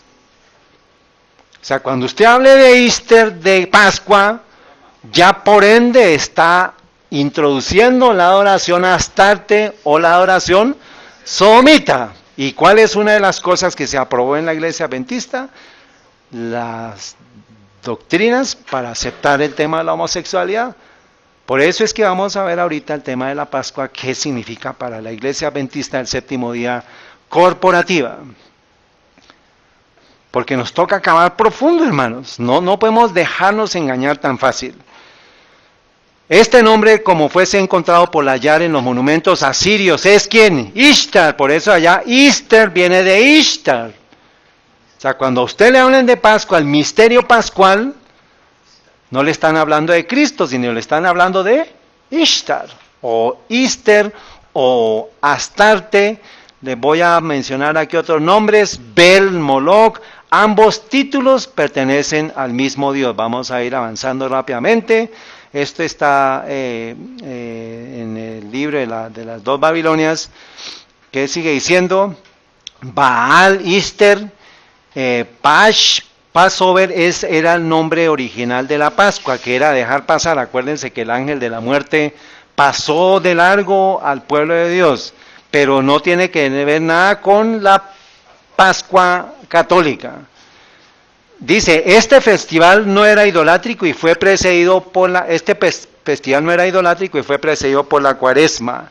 La Cuaresma fue tomada directamente de los adoradores de los dioses babilónicos. O sea que si usted escucha en un púlpito adventista que debe estar en el lugar santo, hablando de Cuaresma, de Pascua, de misa, esa persona está viviendo ¿en dónde?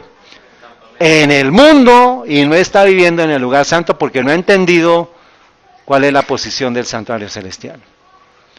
No ha nacido de nuevo, hermanos. Dice, los paganos mexicanos, así como leemos en Hubo, donde él daba los registros de la observancia mexicana, 3 días después del equinoccio de primavera, se habla de 40 días en honor al sol. O sea que cuando usted hable de 40 días de ayuno, de 40 días de oración, hermanos, está relacionado con honor ¿a quién? Al sol. También habla de, es la Cuaresma egipcia de 40 días. O sea que cuando hable de 40 días, ¿desde dónde viene eso? De Egipto, hermanos. Adonis u Osiris. Ya vamos a acabar. Habla de la muerte y la resurrección ¿de quién? De Tamuz. Tiene que ver con el mes de Tamuz. Luego dice, no es muy claro que haya sido el periodo de ayuno en la iglesia romana antes de que se sentara el concilio inicial, pero por un periodo considerable de tiempo después del concilio, tenemos evidencias distintivas de que no excedió 3 semanas. Esto es historia, ustedes lo pueden leer con calma, con tranquilidad. Dice, todos quienes habitan la principesca ciudad de Roma ayunan juntos antes de Easter 3 semanas, excepto el sábado y el día de Dios del Señor. O sea que la costumbre de ayunar antes, ¿de dónde viene? De Roma. No se pierdan el postre, hermanos. La Pascua cristiana que se guardó en Bretaña por los cristianos nativos y la Pascua pagana Easter, forzada por Roma al tiempo de su aplicación, fue de un mes completo. Se habla del festival anglosajón o diosa caldea que llegó a reemplazar el que había sido mantenido en honor a Cristo. O sea que hubo una suplantación otra vez. El mundo cree que está recibiendo y celebrando la Pascua de Cristo, pero está celebrando la Pascua o el Ishtar, de Acera, de Astarte, de Bel, Moloch, Tamuz, todos los nombres caldeos que sabemos o antiguos que es adoración idolátrica al sol. Dice, si el registro que ha dado es verdad, dice el autor del libro, no debe ignorarse su uso. La verdad debe ser puesta enfrente de su propia luz nativa, a pesar de que esto pueda ir en contra de las opiniones preconcebidas, especialmente cuando la verdad, justamente considerada, tienda mucho de una vez a endurecer el levantamiento de los jóvenes en contra de las seducciones del papado y confirmarlos en la fe una vez entregada a los santos. Está hablando un historiador, no está hablando un adventista del séptimo día. El origen de los huevos de Pascua. O sea, cuando usted vea Pascua, huevos, conejo, ¿por qué los huevos y por qué el conejo? ¿Qué símbolo es el conejo? ¿De qué? Fertilidad, de reproducción masiva. Cuando usted vea ese símbolo de la Pascua, de los huevos, detrás hay una adoración idolátrica al sexo, que tiene que ver con adoración solar. Dice en el Dionusiaca o misterio de Baco, entonces la Iglesia Católica ha recibido los misterios ¿de quién? De Babilonia, de Medo-Persia, de Grecia, de Roma, de Egipto, por eso es que es un misterio pascual, porque viene de los misterios antiguos de paganismo, hermanos. Desde Egipto, estos huevos sagrados pueden ser rastreados fácilmente a los bancos del Éufrates. Los poetas clásicos están llenos de la fábula del huevo místico babilónico. Entonces, Egipto, Babilonia, Astarte, Venus. El huevo llegó a ser uno de los símbolos de Astarte o Istar, o la diosa siria, que es Astarte. Así que el huevo llegó a ser uno de los símbolos, uno de los asientos escogidos de la oración de Venus o Astarte. El significado oculto del huevo místico de Astarte fue referenciado en el arca, hermanos, en unos aspectos que supuestamente aparecen relacionados con el tema de lo que sucedió en el tiempo del diluvio. Entonces, cuando usted vea un huevo relacionado con Cuaresma, con Pascua, hay una adoración pagana a Ishtar, Astarte, Acera, Tamuz, Moloch, al sol definitivamente, en últimas. Entonces, tenemos huevos sagrados místicos a Astarte, Venus, a Ishtar. Hermanos, usted ponga eso en Google, ponga huevos en Ishtar o Pascua, huevos. ¿Y qué sale? Pues los huevos colorcitos, y cuando vemos que se nos manden letreritos, una adventista diciendo Happy Easter, ¿en dónde está él? Afuera, hermanos. Es terrible. Pero, ¿de dónde viene eso, hermanos? Easter, Ishtar, y estos son los símbolos que había del huevo, de la luna, de la serpiente, incubando el huevo en símbolo de fertilidad. Y ya vamos aquí solamente a mencionar uno. ¿Qué ven ustedes ahí? ¿Qué ven? Un conejito. ¿Qué más ven? Los huevos de color. ¿Qué más ven? Las tres cruces. ¿Qué más ven? El sol oculto, y el conejito hacia dónde está mirando. O sea, eso es un símbolo de adoración solar. El conejito es un símbolo de fertilidad. Los huevos son un símbolo de fecundación, de fertilidad, que tiene que ver con la adoración pagana de los misterios de Babilonia la antigua.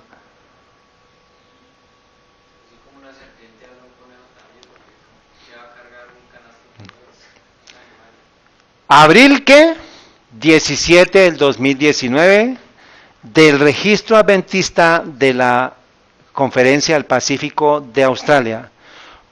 Dice el artículo: como todo se basa en este evento, en la Pascua, nuestras vidas pueden expresar nuestro aprecio por ello. Podemos marcarlos con la Eucaristía. Eucaristía viene de la palabra griega para dar gracias, dicen ellos. Esta es la razón por la cual los primeros cristianos usaron este término para la cena del Señor, porque era una expresión de agradecimiento, gracias a Dios por su asombroso amor y sacrificio personal. Pero, ¿qué quiere decir aquí? ¿Eucaristía es igual a qué? A misa. ¿Y qué dice la hermana Juay? Que la misa es una abominación a los ojos de Dios. Luego, este documento que sale de la Adventist Record, ¿este autor en dónde está? Afuera. Eso es lo que tenemos que tener claro para este tiempo. Lo que usted escuche, tiene que filtrarlo por la palabra de Dios y el espíritu de profecía, y viendo el santuario, viendo la vida de Cristo. ¿En dónde está para usted hoy?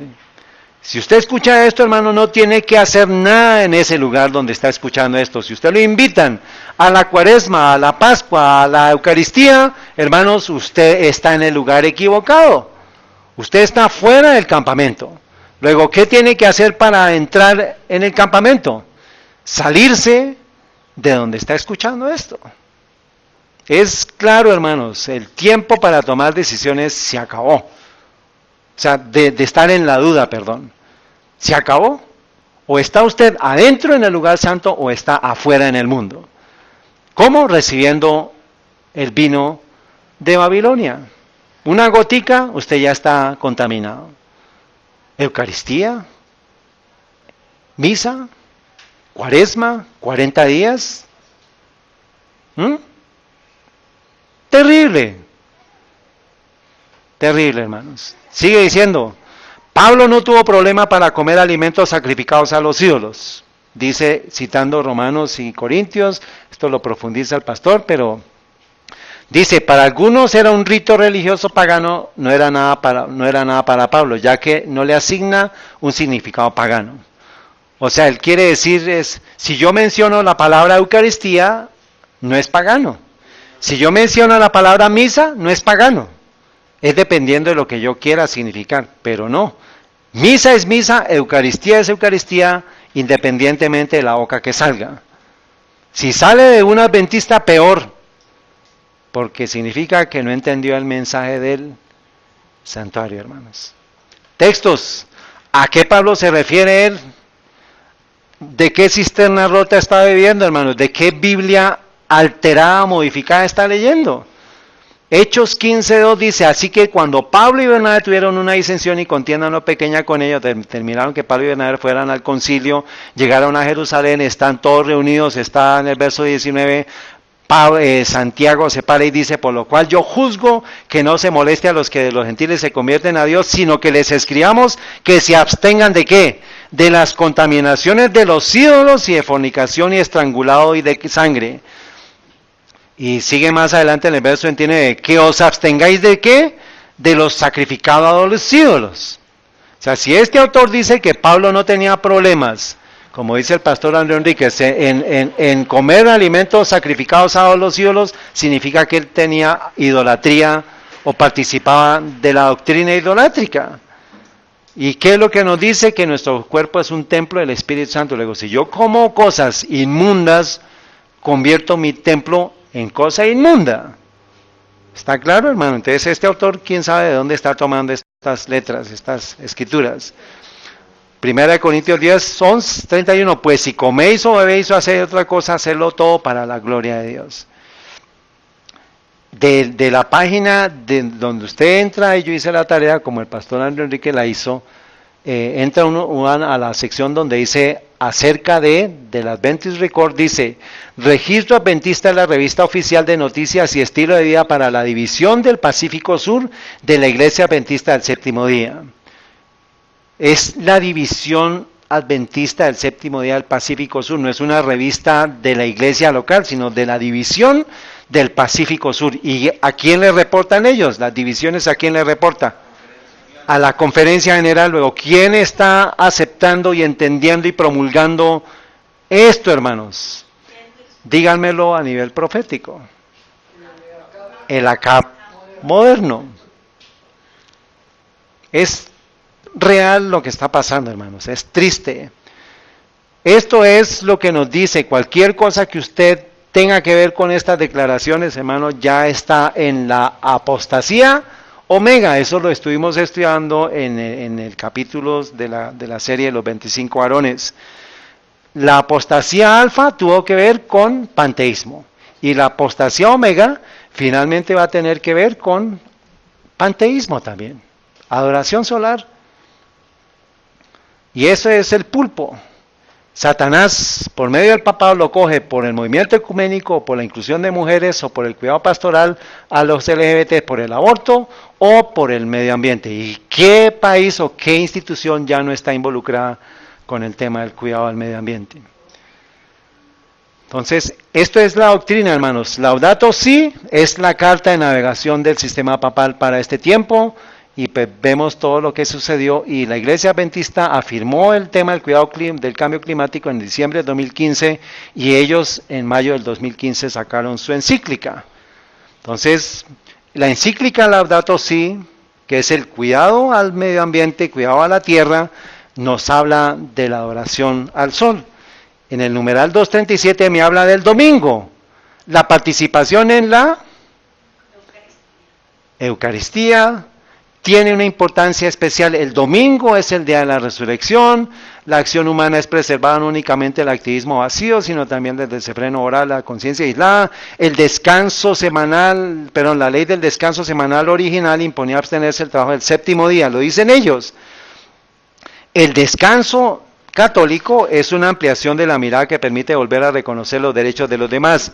Así, el día de descanso, cuyo centro es la Eucaristía, derrama su luz sobre la semana entera y nos motiva a incorporar el cuidado de la naturaleza y de los pobres. O sea que si usted patrocina la encíclica Laudato Si, está patrocinando por ende el domingo, y está patrocinando la Eucaristía, y está patrocinando la misa. Y la misa es una abominación, una herejía, escuchada ante los oídos de Dios, pronunciada ante los oídos de Dios.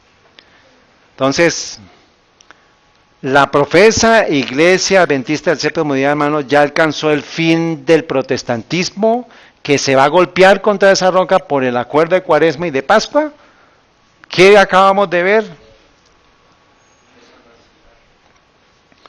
¿Qué tan cerca estamos del fin de la historia de la humanidad, hermanos? Hay algo que quiero compartirles de lo que es el tema de la Cuaresma, de lo que sucedió en Notre Dame. Pero así como indagamos la Cuaresma, no podemos ir tan, no podemos, tenemos que cavar profundo para entender el tema de la Pascua, el tema de la Cuaresma, no con el Wikipedia, sino con fuentes sólidas históricas de dónde viene ese misterio antiguo. Pero tenemos que unirlo con la evidencia de lo que pasó en Notre Dame. Hermanos, y de corazón les pido el favor que saquen el tiempo para poder estudiar este tema más tarde. Porque está avanzando tan rápido esto, hermanos, que se acaba de dar ese evento la semana pasada, el 15 de abril, se dio. ¿Supieron de lo que pasó en Notre Dame? ¿Qué tiene que ver con usted hoy? Porque todo gira, todo gira en función del que está adentro y del que está afuera. Satanás sabe que hay un grupo pequeño que está en el lugar santo y quiere sacarlo. Y usted tiene que aferrarse del lugar santísimo donde está Cristo con un lazo allá con nuestro Señor, agarrarse de Él, hermanos. Hay un lazo, ¿se acuerdan? Hay un lazo que se extiende desde el cielo, ¿sí o no? Ese lazo es el que nos va a ayudar a pasar del lugar santo al lugar santísimo. ¿Se acuerdan de esa visión? Ese es el lazo que tenemos que agarrarnos. Vamos, hermanos, a terminar acá y pues vamos a cantar el himno que nos habla de más cerca para que podamos irnos en paz. Pero, hermanos, si alguna vez ha habido un mensaje urgente, ¿cuál es? Y si alguna vez hay un mensaje urgente, el que vamos a dar esta tarde. La decisión es de ustedes, hermanos. Esta tarde vamos a ver qué tiene que ver Notre Dame con la Pascua, con los huevos y con lo que se aproxima para la tierra, con el mensaje de Mateo 24:9. Nuestro Señor estuvo preparando a su pueblo. Miren, en la Pascua, miren, en la semana les dijo, en esta semana, miren que me van a matar, miren que me van a matar. Miren, en la noche anterior les dijo, miren, y los dormidos, y los cogió sin preparación. Viene la persecución, hermanos. Tenemos que preguntar si estamos en el lugar santo. Vamos a cantar ese, coloquémonos de